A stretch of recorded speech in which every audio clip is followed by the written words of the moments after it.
नमस्कार मित्रों, जय श्री महाकाल, हर हर महादेव, जय माँ आदिशक्ति, जय सियाराम। मैं अभी पूजा पाठ से निवृत्त हो गया। ये अभी हवन किया था। अब माता का स्थान काफ़ी अंधेरा है, रात्रि के समय की वजह से जो है कि साफ नहीं आ रहा है और लाइट जो है कि ऑफ करके पूजा करते हैं, जिससे कीट पतंग जो छोटे छोटे होते हैं वो पूजा रूम में जो है कि उत्पात नहीं करते। तो समय के साथ साथ साधना बढ़ती जाती है और साधना के साथ साथ साधक की ऊर्जा और अनुभव भी बढ़ते जाते हैं और पदवी भी बढ़ती जाती है। तो फिलहाल मैं श्री श्री 108 मंडलेश्वर के पदवी पर और अभी वर्तमान स्थिति में अपने साधना और अपने पंथ और अपने अखाड़े में जो पदवी है हमारा श्री श्री 108 मंडलेश्वर योगी राहुल नाथ जी के नाम से है। तो आज हम कुछ विषयों पर संक्षिप्त बात करने वाले हैं कि काल भैरव और माँ काली तंत्र में पहल। तो तंत्र में जब आप पहल कर चुके हैं, साधना में आप प्रवेश कर चुके हैं, तो माँ काली और श्री काल भैरव का जब साधना में आगे बढ़ चुके हैं, तो अगर गुरु से दीक्षा मिल चुका है तो सबसे पहले आपको ध्यान रखना है कि सुरक्षा मंत्र आपको किस लिए दिया जाता है, ताकि आपके मन हृदय के अंदर डर न रहे, डर की भावना न रहे कि जो है कि हमें कोई शक्ति नुकसान करेगी। अगर आप पुराने साधक हैं तो सुरक्षा मंत्र का कतई प्रयोग ना करें।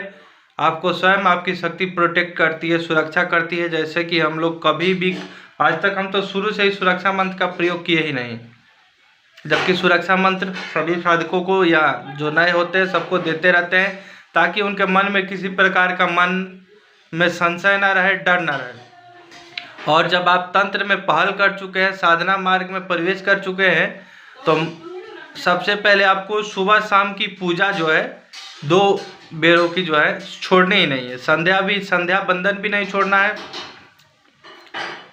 और सुबह का पूजा नहीं छोड़ना है। और दोपहर और निशा पूजा तो अलग होती है, वो तो धीरे धीरे जो लोग जानते हैं, जो नए हैं धीरे धीरे जान जाएंगे। तो इसमें निरंतर आप आगे बढ़ते रहें, दोनों वक्त की पूजा करते रहें। और जिस साधना में माँ काली और काल भैरव जो अघोर में प्रवेश कर चुके हैं, माँ काली और काल भैरव का पूजा निश्चित रूप से करना होता है और उनकी साधना अति आवश्यक होती है। और आपको एक कहीं जाने आने के लिए जो होता है कि सिद्ध जो करना पड़ता है, आपको जो चीज़ सिद्ध करना पड़ता है वो चीज़ होता है चिमटा। तो छोटा सा चिमटा भी लोग रखते हैं, इतना छोटा, ये छोटा सा चिमटा भी आपको रखना होता है। ये छोटा सा चिमटा कहीं धूमना रमाना हो, कहीं हवन करना हो या कहीं कुछ करना हो तो अपने साथ ले जा सके। बाकी तो बड़ा सा चिमटा होता है जो हवन कुंड में डाल सकते हो। और चिमटा सिद्ध करने का एक अलग है, चिमटा में कौन से देवी देवताओं को विराजमान किया जाता है, कैसे किया जाता है। तो साधक अपनी पहल जब कर चुके हैं तो 2 बेरों की पूजा न छोड़े, संध्या और सुबह की पूजा न छोड़े। ब्रह्म मुहूर्त का विशेष ध्यान रखें कि ब्रह्म मुहूर्त में पूजा कर पाते हैं तो अति आवश्यक है, और संध्या काल की पूजा आपको नहीं छोड़नी है। बाकी तो आप धीरे धीरे दोपहर और निशा पूजा को भी जान जाएंगे। और आने वाले प्रत्येक छठ, दिवाली, होली, दशहरा, इन चारों पर्वों पर किसी प्रकार से मदिरा, पान और मांस का सेवन न करें, किसी भी प्रकार का सेवन न करें। होली, दिवाली, छठ और दशहरा, इन 5 पर्वों का ध्यान रखें। और 5 पर्वों में विशेष अपने मंत्र, जितने भी साबर मंत्र हैं, मूल मंत्र है, उनका हवन और उन देवताओं का भोग अवश्य दें, जिससे आपकी शक्ति सक्रिय होगी, जागृत होगी और आप ऊर्जावान बनेंगे।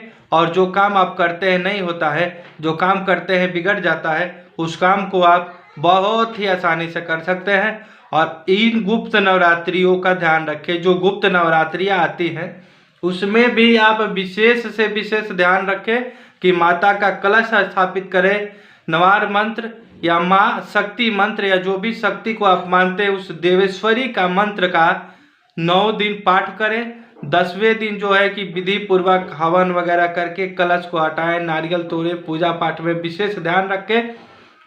साधना ही सारे ऊर्जा का क्षेत्र नहीं है। साधना से बड़ा आपका नियम है। आपको नियम और संयम को बना के रखना है, तभी आप साधना में सफल पाएंगे। कहने के लिए साधना करके बैठा कोई और कुछ और कर रहा, जब मन करे मांस खाता, जब मन करे दारू पीता, जब मन करे नहाता, जब मन करे ब्रश करता, वैसे नहीं होगा मेरे बच्चे, मेरे बेटे। वैसे आपको साधना में करना पड़ेगा बाबू, आपको बहुत मेहनत करनी पड़ेगी। सुबह का, शाम का, गुप्त नवरात्रि, नवरात्रि, विशेष दिनों का महत्व भी आपको रखना होगा।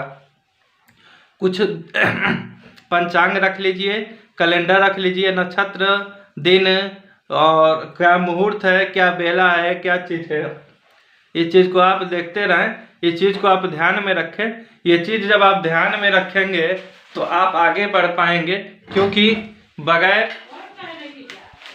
नक्षत्र, ग्रह और किसी प्रकार का जो है प्रयोग के आप सफल नहीं हो पाएंगे।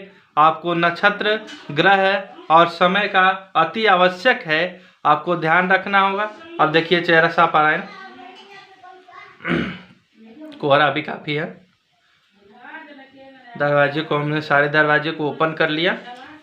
तो ये चीज़ बाबू आपको ध्यान में रखना होगा, और आपको विशेष से विशेष ध्यान रखें कि जो मांसाहार प्रवृत्ति के नहीं है उनको गायत्री मंत्र कभी नहीं छोड़ना है। गायत्री मंत्र का निरंतर पाठ करते रहो, गायत्री मंत्र निरंतर पढ़ते रहो, और हवन की प्रक्रिया मत छोड़िए।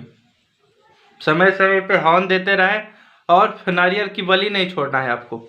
समय समय पे नारियल की बलि देना है, और समय समय पर जैसे जो भी आप नींबू, जायफल, सिगरेट वगैरह काल भैरव जी को लगाते हैं वो लगाते रहें।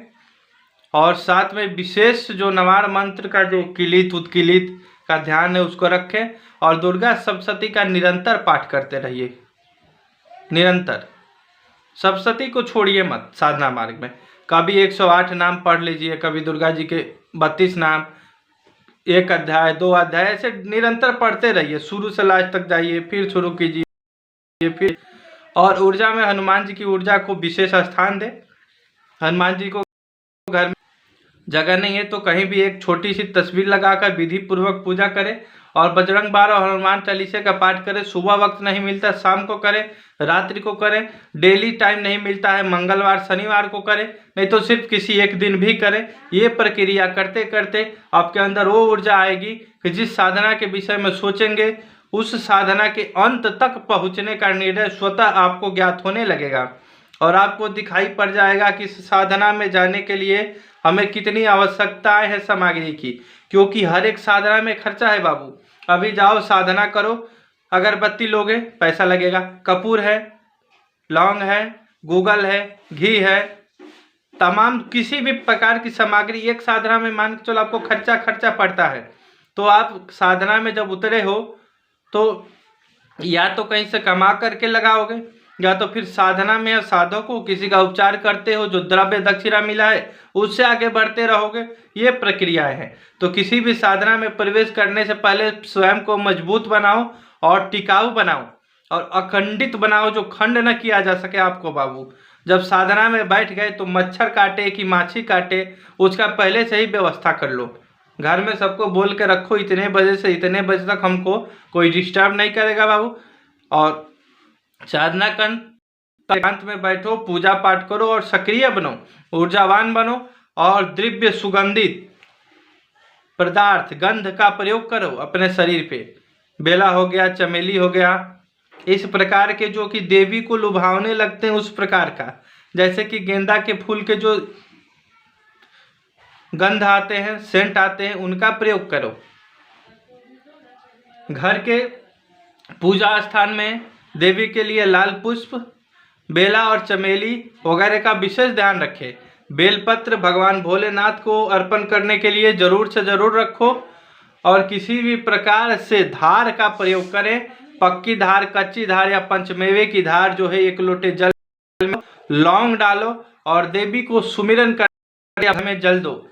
किसी भी प्रकार के अमांगलिक हो रहे घटनाओं से बचने के लिए देवी का जो एक मूल मंत्र है, देवी का जो मंत्र है, ओम सर्व मंगले मांगले शिवे सर्वार्थ साधिके शरण्ये त्र्यंबके गौरी, ये मंत्र जो है नारायणी नमस्ते, इस मंत्र का घर में स्त्रियों से भी और पुरुष भी और आप लोग भी कम से कम 108 नहीं कर सकते हो तो 21 करो, 51 करो, नहीं कर समय है 11 करो और देवी की आरती वगैरह करते रहो। आपके घर में ऊर्जा बनी रहेगी। किसी प्रकार से अखंड रूप से दीर्घ काल से ब्रह्म राक्षस, ब्रह्म पिशाच या कंकालनी, चंडालनी, डाकनी, शाकनी इत्यादि समस्याओं से पीड़ित हो तो बालाजी का मंत्र का, विकटेश्वर मंत्र का प्रयोग करो। ओम ह्रीं हनुमते नमः मंत्र का जप करवाओ, घर में पूजा करो और हनुमान जी के नाम से हवन इत्यादि करते रहो। और उसके बाद से विशिष्ट लाभ अगर आपको नहीं होता है तो रुद्राक्ष की एक माला पर 21 दिन तक बजरंग बाण और हनुमान चालीसा का जप करके गंगा जल और दूध से धोते हुए सभी घर के सदस्य को धारण करवा दो। यह दीर्घ काल तक एक इतना प्रभावी कवच होगा कि कोई छोटी से बड़ी शक्ति भी कुछ नहीं उखाड़ पाएगी। इतना लाभ होगा कि क्या बताया जाए आपको। और इसी प्रकार की अन्य जानकारी भी आपको बताई जाएगी। जय हिंद, जय सिया राम, जय श्री महाकाल।